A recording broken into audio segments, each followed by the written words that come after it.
नमस्ते प्यारे बच्चों। जैसे कि हमने पिछली बार देखा कि जो हमारी पहली इकाई है और उसमें की जो पहली कविता है भारत महिमा, उसके बाद हमने संवादात्मक जो कहानी है दूसरी लक्ष्मी नामक संवादात्मक कहानी है, इसके बारे में भी हमने सविस्तर रूप से अध्ययन किया है। और आज हम जो हमारी पहली इकाई का जो तीसरा पाठ है या फिर हास्य व्यंग्य निबंध है तीसरा, इसके बारे में हम आज अध्ययन करने वाले हैं। और उस तीसरे हास्य व्यंग्य निबंध का नाम है वाह रे हमदर्द। वाह रे हमदर्द। हमदर्द मतलब हमदर्दी। हमदर्दी हमदर्दी मतलब सहानुभूति। सहानुभूति हम उसे कहेंगे। हमदर्दी मतलब सहानुभूति। तो सहानुभूति हम या फिर हमदर्दी हम कब जताते हैं? जब कोई हमारे रिश्तेदार, दूर के रिश्तेदार या फिर नज़दीक के रिश्तेदार, या जब कोई बीमार होता है तो हम उसे सहानुभूति दिखाते हैं या फिर हम हमदर्दी जताते हैं। इस तरह का इस पाठ के माध्यम से हमें अध्ययन करना है कि हमदर्दी जो लोग हैं वह लोगों की हमदर्दी जताने का जो तरीका है वह तरीका हर एक व्यक्ति का अलग अलग होता है। और यही इस हास्य व्यंग्य निबंध के माध्यम से घनश्याम अग्रवाल जी हमें बताने का प्रयास किया है। तो वाह रे हमदर्द, हमदर्दी। तो अस्पताल में इलाज के लिए भर्ती हुए मरीज को देखने जाने की परंपरा हमारे देश में, हमारे समाज में प्राचीन काल से चली आ रही है। मतलब प्राचीन काल से यह परंपरा चलती आ रही है कि जब कोई अस्पताल में इलाज के लिए भर्ती हुए मरीज़ को देखने की जो परंपरा है वह परंपरा हमारे समाज में प्राचीन काल से चली आ रही है। इससे मरीज़ को खुशी होती है। इससे मरीज़ को क्या मिलती है? खुशी मिलती है। और कुछ समय के लिए उसका ध्यान अपने कष्ट से हट जाता है। पर कुछ मिलने वाले ऐसे होते हैं जो मरीज़ के लिए परेशानी का कारण बन जाते हैं। तो ऐसा ही एक प्रसंग इस हास्य व्यंग्य निबंध के माध्यम से रचनाकार घनश्याम अग्रवाल जी ने इस हास्य व्यंग्य निबंध के माध्यम से हमें यहाँ पर बताने का प्रयास किया है और यही हमें यहाँ पर देखना है। तो चलो बच्चों, हम घनश्याम अग्रवाल जी का यहाँ पर परिचय देखें। तो हमदर्द, हमदर्द मतलब हमदर्दी। हमदर्दी मतलब सहानुभूति। सहानुभूति कि हम अगर किसी के साथ या कोई मरीज़ बीमार होता है तो उसे हम देखने के लिए जाते हैं तो हम उसे हमदर्दी जताते हैं कि हमें आपकी जो पीड़ा है उस पीड़ा के बारे में हमें ज्ञात है, हमें मालूम है। इस तरह की हमदर्दी सहानुभूति लोग दिखाते हैं। तो यही हमें इस हास्य व्यंग्य निबंध के माध्यम से जानना है। तो सबसे पहले हम यहाँ पर घनश्याम अग्रवाल जी का जो परिचय है वह परिचय देखेंगे और उसके बाद में उनकी प्रमुख कृतियाँ देखेंगे और फिर गद्य संबंधी में जानकारी लेंगे और बाद में यह जो हास्य व्यंग्य निबंध है इसके बारे में हम अध्ययन करेंगे। तो यहाँ पर उनका परिचय दिया हुआ है घनश्याम अग्रवाल जी का, वह हम पहले देखेंगे। जन्म 1942। मैंने सही पढ़ा ना यहाँ पर कि 1942 अग्रवाल जी का यहाँ पर परिचय दिया हुआ है। उनका जन्म 1942 अकोला महाराष्ट्र में उनका जन्म हुआ है। जन्म हुआ है घनश्याम अग्रवाल जी का 1942 अकोला महाराष्ट्र। उनका यहाँ पर परिचय दिया हुआ है, आपको आपकी किताब में देखना है। घनश्याम अग्रवाल जी की रुचि अध्ययन काल से ही लेखन में विकसित हुई। मतलब घनश्याम अग्रवाल जी की जो रुचि है वह रुचि अध्ययन काल से, मतलब जब वह स्कूल में पढ़ते थे तभी से लेखन में विकसित हुई। जो रुचि है, लेखन की जो रुचि है वह रुचि उनकी अध्ययन काल से ही, जब वह पढ़ाई करते थे तभी से उनकी रुचि थी। अपने आसपास की प्रत्येक स्थिति या घटना में हास्य ढूंढकर उसे धारदार व्यंग में ढालना आपके लेखन की क्या है? विशेषता है। आप अखिल भारतीय मंचों पर हास्य व्यंग्य कवि के रूप में लोकप्रिय है। तो यह घनश्याम अग्रवाल जी का छोटा सा परिचय हमने देखा। अब उनकी प्रमुख कृतियाँ कौन सी है इसके बारे में हम अब जानकारी लेंगे। प्रमुख कृतियाँ देखो यहाँ पर, हंसी घर के आईने हास्य व्यंग्य प्रमुख कृतियाँ है। हंसी घर के आईने हास्य व्यंग्य, आज़ादी की धूम, आई एम सॉरी हास्य कविता संग्रह, अपने सपने लघु कथा संग्रह आदि। यह घनश्याम अग्रवाल जी की प्रमुख क्या है, कृतियाँ हैं। तो अब यहाँ पर गद्य संबंधी में जानकारी दी हुई है, इसके बारे में अब हम जानकारी लेंगे गद्य संबंधी में, जो कि हम इस पाठ के, इस हास्य व्यंग्य पाठ के माध्यम से जो हम अध्ययन करने वाले हैं इसके बारे में गद्य संबंधी में जानकारी दी हुई है और वही हमें देखना है। गद्य संबंधी प्रस्तुत हास्य व्यंग्य निबंध में लेखक ने दुर्घटना के माध्यम से विनोद को बड़े ही रोचक ढंग से व्यक्त किया है। मतलब यह जो प्रस्तुत हास्य व्यंग्य निबंध है कौन सा है, वाह रे हमदर्द नामक इस निबंध में लेखक ने दुर्घटना मतलब एक्सीडेंट, अपघात, जैसे कि हम मराठी में कहते हैं दुर्घटना मतलब एक्सीडेंट, अंग्रेजी में अपघात जैसे कि हम मराठी में कहते हैं, और उस दुर्घटना के माध्यम से विनोद को बड़े रोचक ढंग से इस प्रस्तुत हास्य व्यंग्य निबंध में व्यक्त किया है। हमदर्दी भी कभी कभी किस तरह पीड़ादायी बन जाती है, यह बहुत ही सुंदर तरीके से दर्शाया है। मतलब जो सहानुभूति है, मतलब जो हमदर्दी है, वह हमदर्दी कभी कभी किस तरह पीड़ादायी बन जाती है, यह बहुत ही सुंदर तरीके से घनश्याम अग्रवाल जी ने इस हास्य व्यंग्य निबंध के माध्यम से सुंदर तरीके से दर्शाया है कि हमदर्दी कभी कभी किस तरह पीड़ादायी बन जाती है। यह हमें अब कि हमदर्दी किस तरह से पीड़ादायी बन जाती है इसके बारे में हमें इस हास्य व्यंग्य निबंध वाह रे हमदर्द नामक जो हास्य व्यंग्य निबंध है इसके माध्यम से आज हम अध्ययन करने वाले हैं। तो यहाँ पर पहला परिच्छेद दिया हुआ है। इस परिच्छेद के माध्यम से अब हम जानकारी लेंगे कि किस तरह से हमदर्दी कभी कभी पीड़ादायी बन जाती है।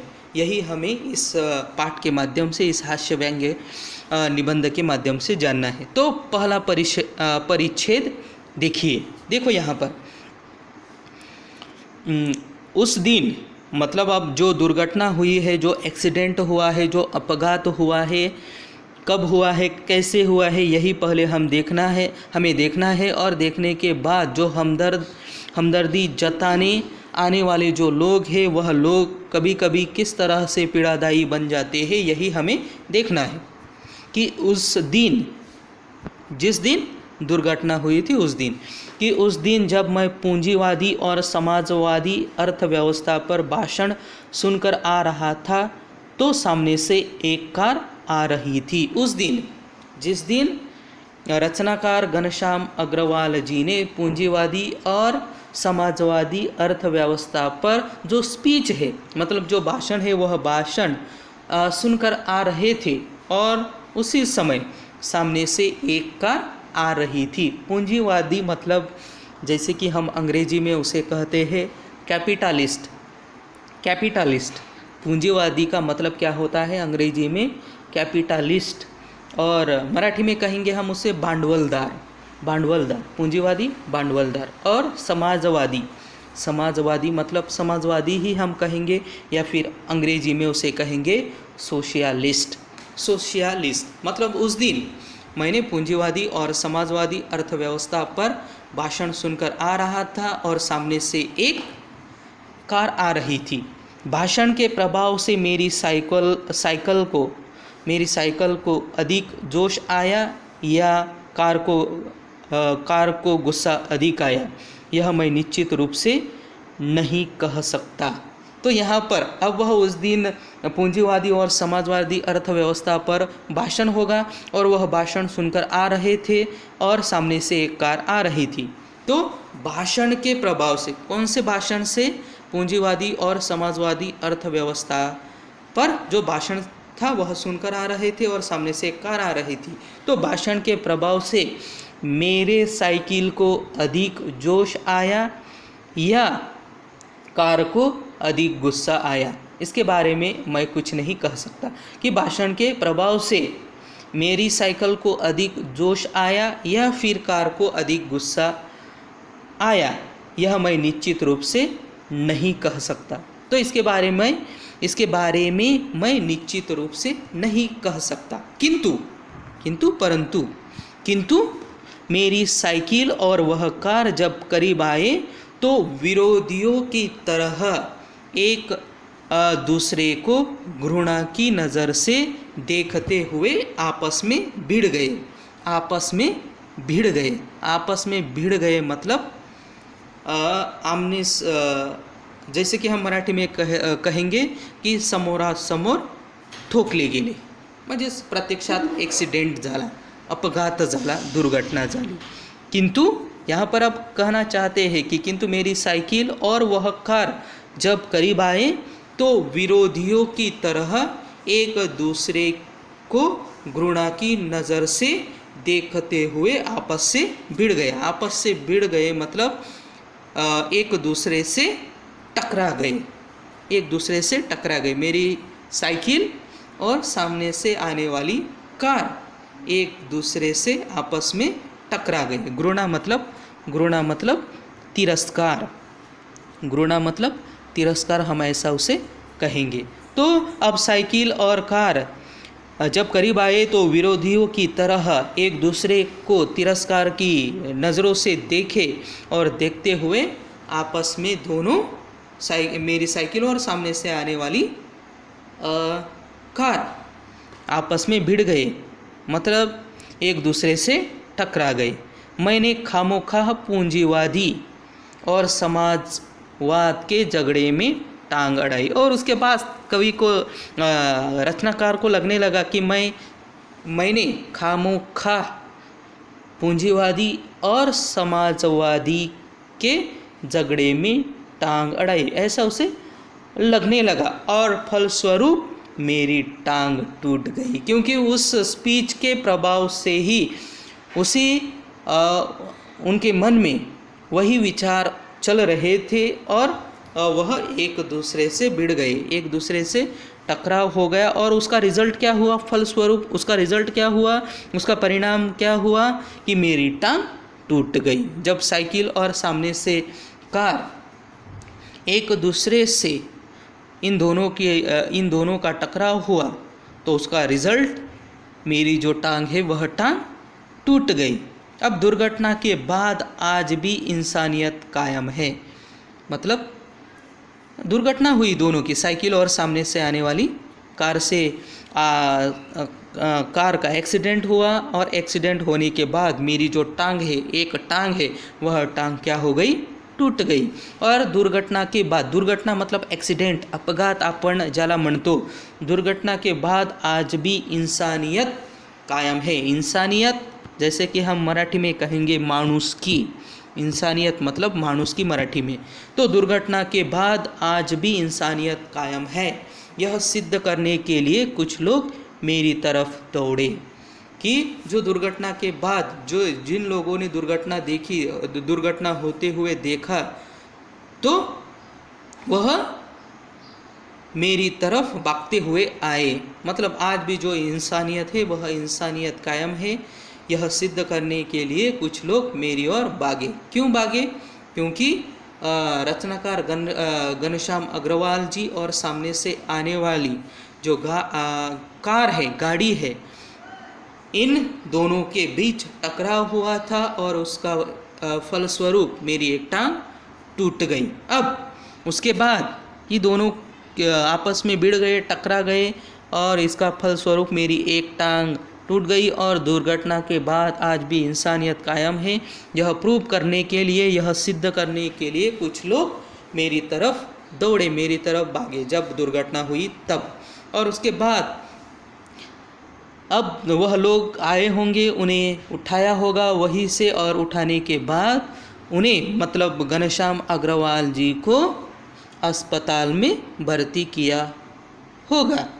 इसीलिए यहाँ पर रचनाकार हमें बताना चाहते हैं कि दुर्घटना के बाद आज भी इंसानियत कायम है, क्योंकि दुर्घटना हुई होंगी और कुछ लोगों ने देखा होगा, और लोगों ने देखा होगा, और देखने के बाद उन्हें उठाया, वहाँ से उठाया होगा, और उठाने के बाद उन्हें अस्पताल में भर्ती किया होगा। इसीलिए यहाँ पर रचनाकार कहना चाहते हैं कि इंसानियत आज भी कायम है।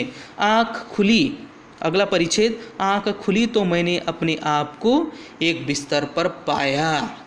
जब मेरी आँख खुली तो मैंने अपने आप को कहाँ पाया कि अस्पताल का जो एक बिस्तर है, बिस्तर मतलब बेड हम कहेंगे जिसे, बेड, तब मैं बिस्तर पर पाया, मतलब बेड पर पाया, BED, बेड, बेड मतलब बिस्तर।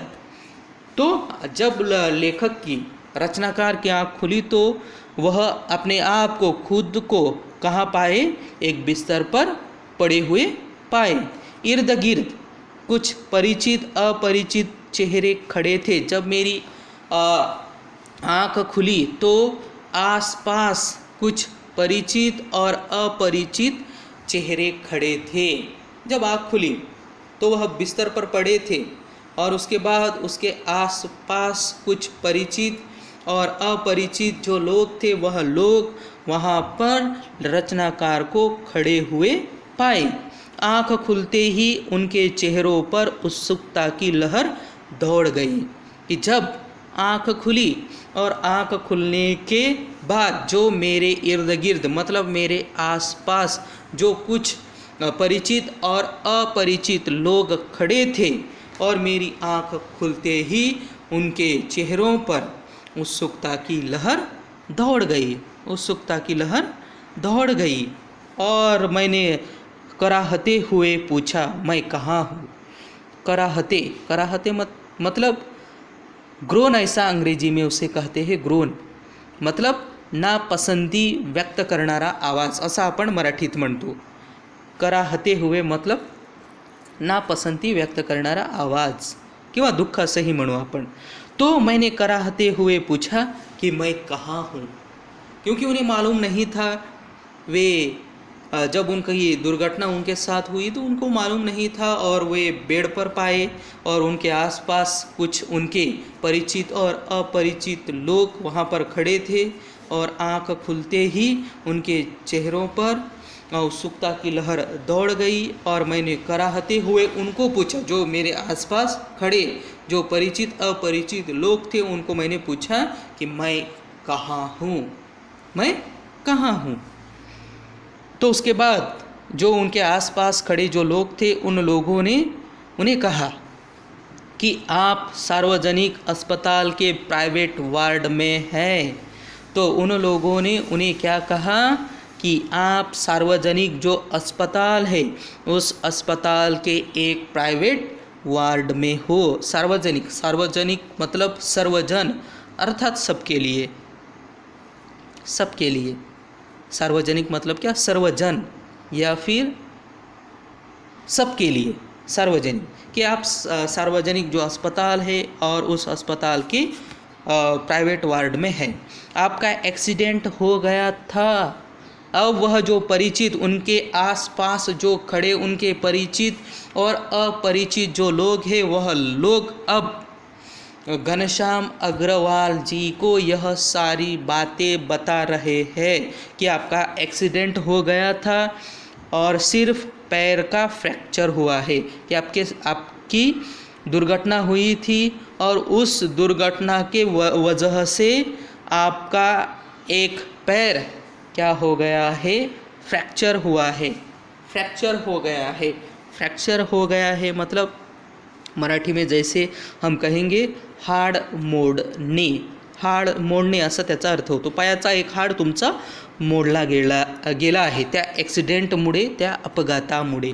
तो उस एक्सीडेंट के वजह से सिर्फ आपका जो एक पैर है, वह पैर क्या हो गया है, फ्रैक्चर हो गया है, फ्रैक्चर हो गया है मतलब मोड़ गया है। अब घबराने की कोई बात नहीं। वह लोग अब उनके बारे में बता रहे हैं कि अब घबराने की कोई बात नहीं है। एक चेहरा इतनी तेज़ी से जवाब देता है कि उनके आसपास खड़े जो लोग होंगे उनमें से एक चेहरा इतनी तेज़ी से जवाब देता है, लगता है मेरे होश आने तक वह इसीलिए रुका हो। कि उनके पास कुछ परिचित और अपरिचित लोग खड़े थे और उसमें से एक चेहरा इतनी तेज़ी से उनको कहता है, जैसे लगता है कि वह मेरे होश आने तक इसीलिए रुका है, इसीलिए उनके आसपास रुका है। अब मैं अपनी टांगों की ओर देखता हूँ और उसके बाद अब मैं मेरी जो टूटी हुई फ्रैक्चर हुई जो टांग है उस टांग की ओर मैं देखता हूँ और देखने के बाद मेरी एक टांग अपनी जगह पर सही सलामत थी और दूसरी टांग रेत की थैली के सहारे एक स्टैंड पर लटक रही थी। कि अब उसके बाद सब सारी लोगों की बातें मैंने सुन ली और सुनने के बाद अब मेरी जो टूटी हुई टांग है उस टांग की ओर मैं देखता हूँ और देखने के बाद मेरी एक टांग अपनी जगह पर सही सलामत थी, अच्छी तरह से थी और दूसरी जो टांग थी वह टांग रेत की थैली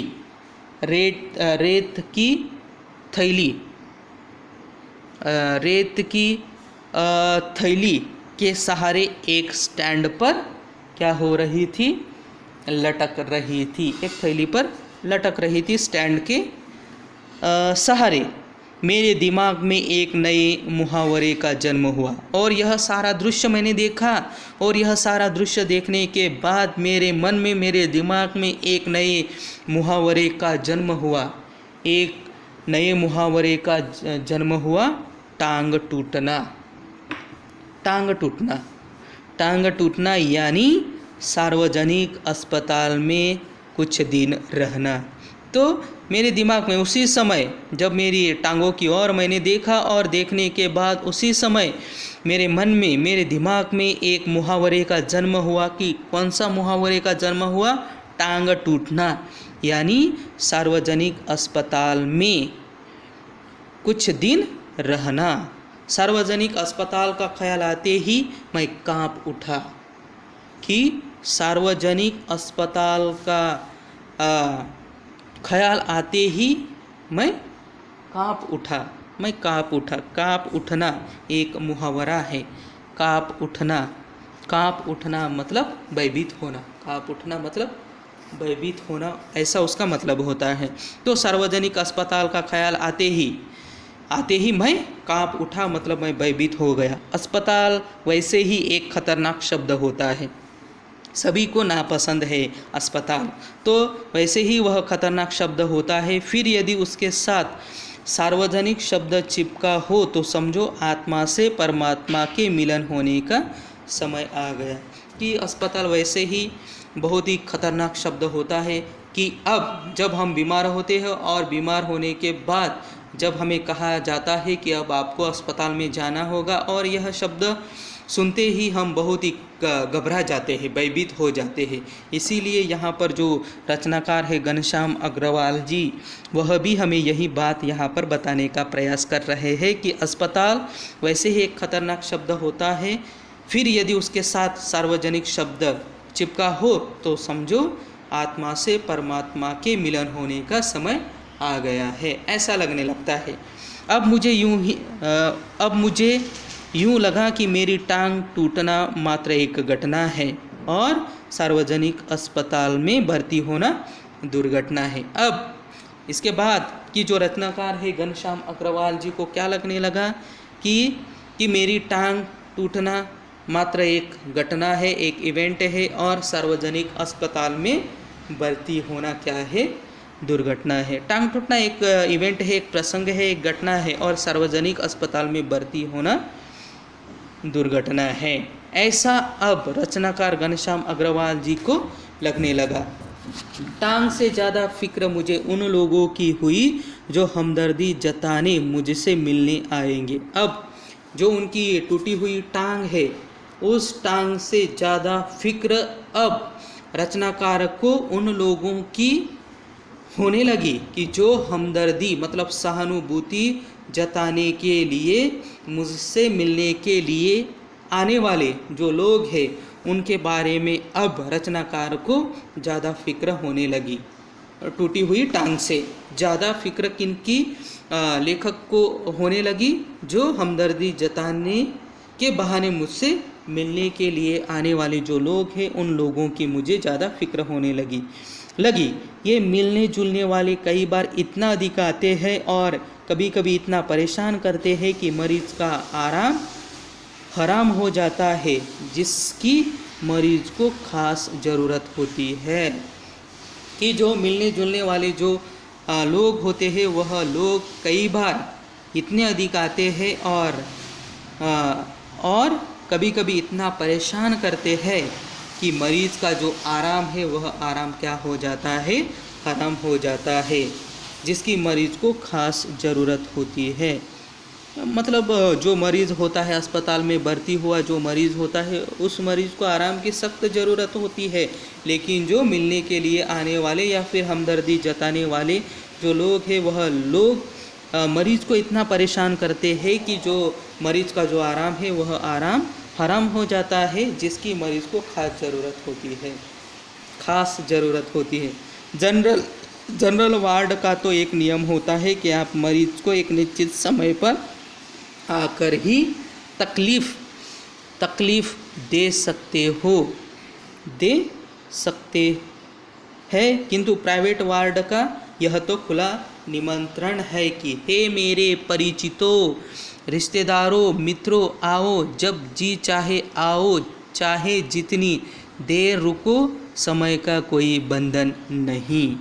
तो जनरल वार्ड का जो जनरल वार्ड होता है उसका एक ही रूल होता है, एक ही नियम होता है कि मरीज को आप एक निश्चित समय पर ही आकर मिल सकते हो। जनरल वार्ड का नियम एक ही होता है कि वहाँ पर जनरल वार्ड में मरीज को देखने के लिए आने वाले जो लोग होते हैं उन लोगों को वहाँ पर ज़्यादा गर्दी नहीं करने देते। तो उनका एक ही नियम होता है कि एक निश्चित समय होता है और उसी समय पर आप जाकर उस मरीज को आप मिल सकते हो।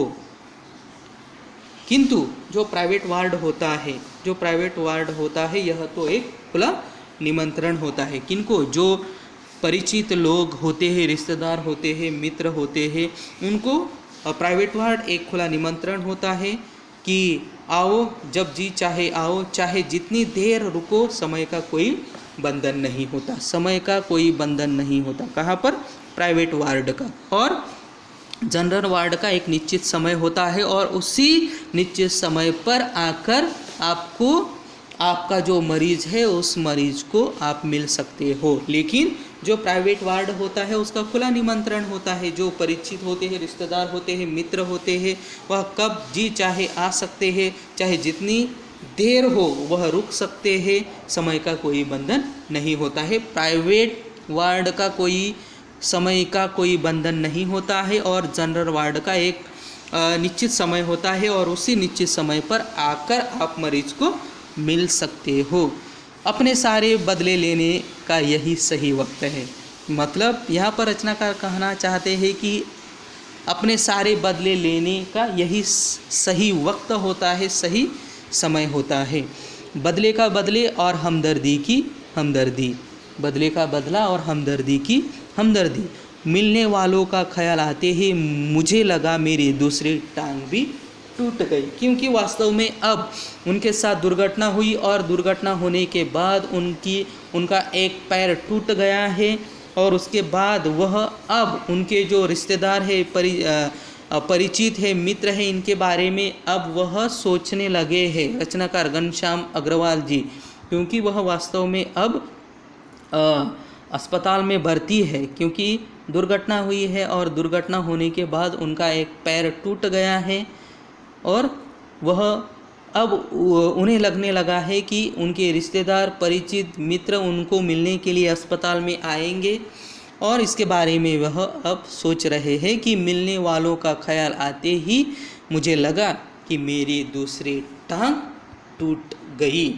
तो अब आगे हम देखने वाले हैं कि जो हमदर्दी जताने वाले जो लोग होते हैं वह लोग किस तरह के होते हैं, इसी के बारे में अब आगे यह जो हास्य व्यंग्य निबंध है, इस हास्य व्यंग्य निबंध के बारे में हम आगे देखने वाले हैं। तो अब आज हम यहीं पर रुकते हैं। धन्यवाद।